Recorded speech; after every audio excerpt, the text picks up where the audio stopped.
Well, members of the Board of Trustees, faculty, fellow alumni, students, welcome. I'm glad that you could be with us here today on this glorious day on the front lawn for the rededication of the first phase of what will be transformative for the colonnade for our beloved Washington and Lee.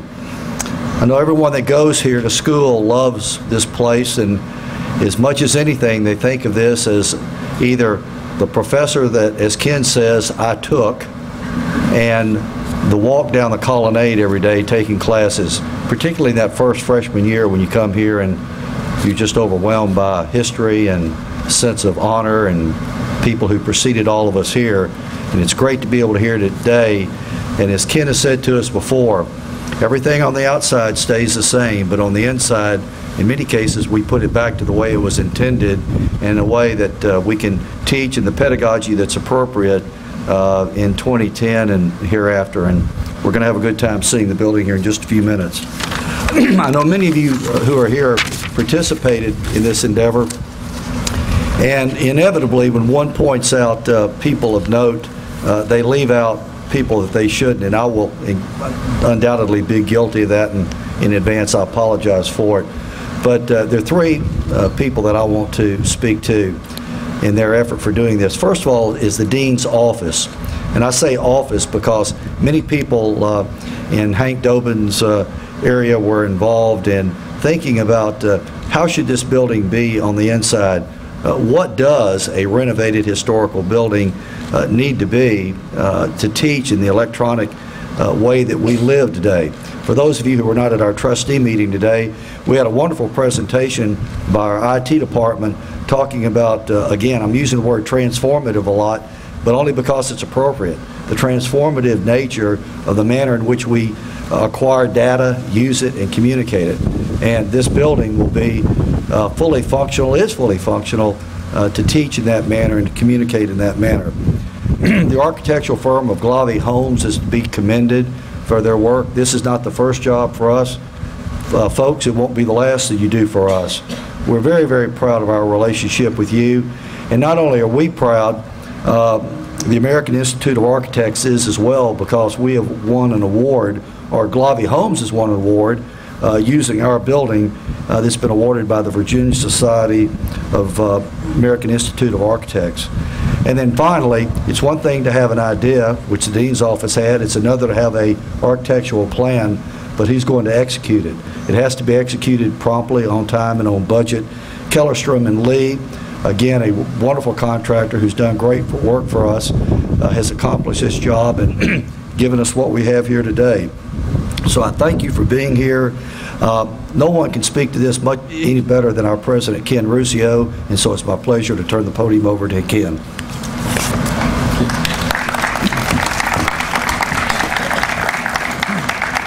Well, good morning, everyone. The weather has worked beautifully for us, as is appropriate for an occasion like this. We've long anticipated this day.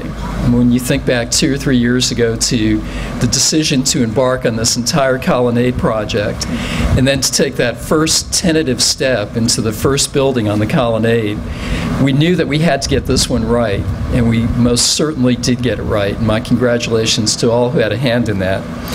When you enter the new Newcomb, the changes actually reveal themselves like the details of a fine painting. There's a lot of recovery of old kind of visual images that were in the building. There's a lot of recovery of some of the woodwork, things like that. And you walk in, and your first impression is that it hasn't really changed that much. But then, as I said, the details really reveal themselves in amazing sort of ways. I'm going to talk a little bit this morning, not very long. The original draft of my remarks went through year by year, the beginning of Newcomb Hall up until this very minute. I decided to condense it a little bit, but I do want to talk first about how important contributions of private gifts were to this. We had, first of all, and most importantly, a $5.5 million gift given quietly and anonymously that enabled us to move forward on this colonnade project. We had support from the reunion classes of 1959, 1983, and 1985. Trustees, of course, have contributed, alumni, parents, and in total, over 400 donors played their part. I'll tell you a little bit about Newcomb Hall, not year by year, I promise. Newcomb Hall was originally named in honor of Warren Newcomb by his widow, Josephine Newcomb. Mr. Newcomb was a native of Massachusetts who made his fortune as a merchant in New Orleans and Louisville, Kentucky, and he died in 1867. A year before his death, in a scant year since the conclusion of the American Civil War, he made a $10,000 donation to Washington College for scholarships for Southern boys who had been reduced to poverty by the war. In 1882, his widow Josephine honored him by contributing the $20,000 necessary to construct this building. Naming opportunities were a little bit less at that point. It was originally designed as a library with the third floor containing an art gallery lit by a large skylight. That skylight is one of the remarkable features that we've been able to recover in the restoration. At that time, of course, small galleries and museums were essential teaching tools in the days before textbooks and other multimedia information technology were readily available.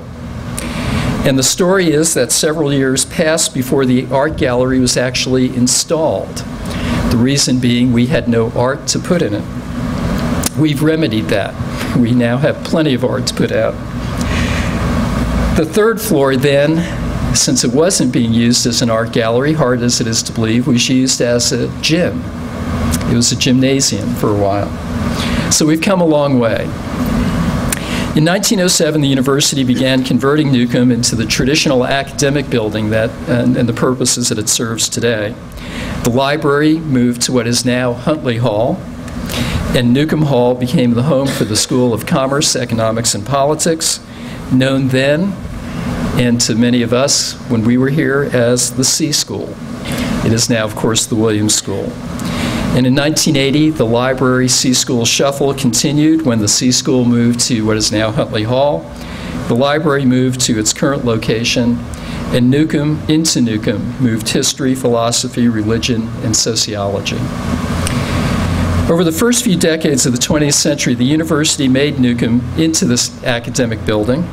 In 1910, this portico was added to make the front of Newcomb match the rest of the colonnade. In 36 and 37, the building was substantially renovated to complete the conversion from the library into the classrooms that we do know today. By 2009, it housed more faculty than the entire law school. It's no small task to retrofit a historic building and make it into a 21st century building while retaining its historical character. But that's exactly what we did. There's plumbing in there now. There's restrooms for everybody, men and women. There's elevators. There are 60-inch television screens. But at the same time, as I said, that historic character has very, very much been retained. The simple chalkboards are still in there. Apparently they're covered with some coating that makes them inoperable as chalkboards, but we're going to fix that. We have technology in seminar rooms, beautiful faculty offices, a group study room. It just goes on. And for those of you who have not yet been in there, I strongly encourage you to do that. We are very proud of what we have achieved, and it truly has become the benchmark for the restoration of the rest of the colonnade. I thank all of you for being here, and thank all of you who helped make it possible, and there were many, many people who did.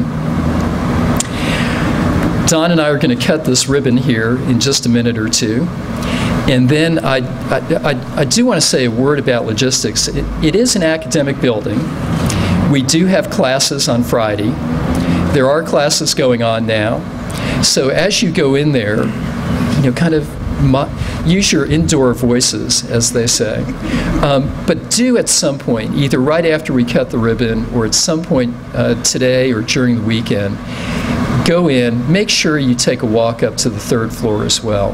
And even before you do, look up at that cupola, that skylight, and note when you get up to that third floor that artificial ceiling that many of us alumni knew has been ripped out, and so many of the details have been recovered. So once we cut that ribbon, feel free to take a walk in now or later. Don, I think we now have to do our duty.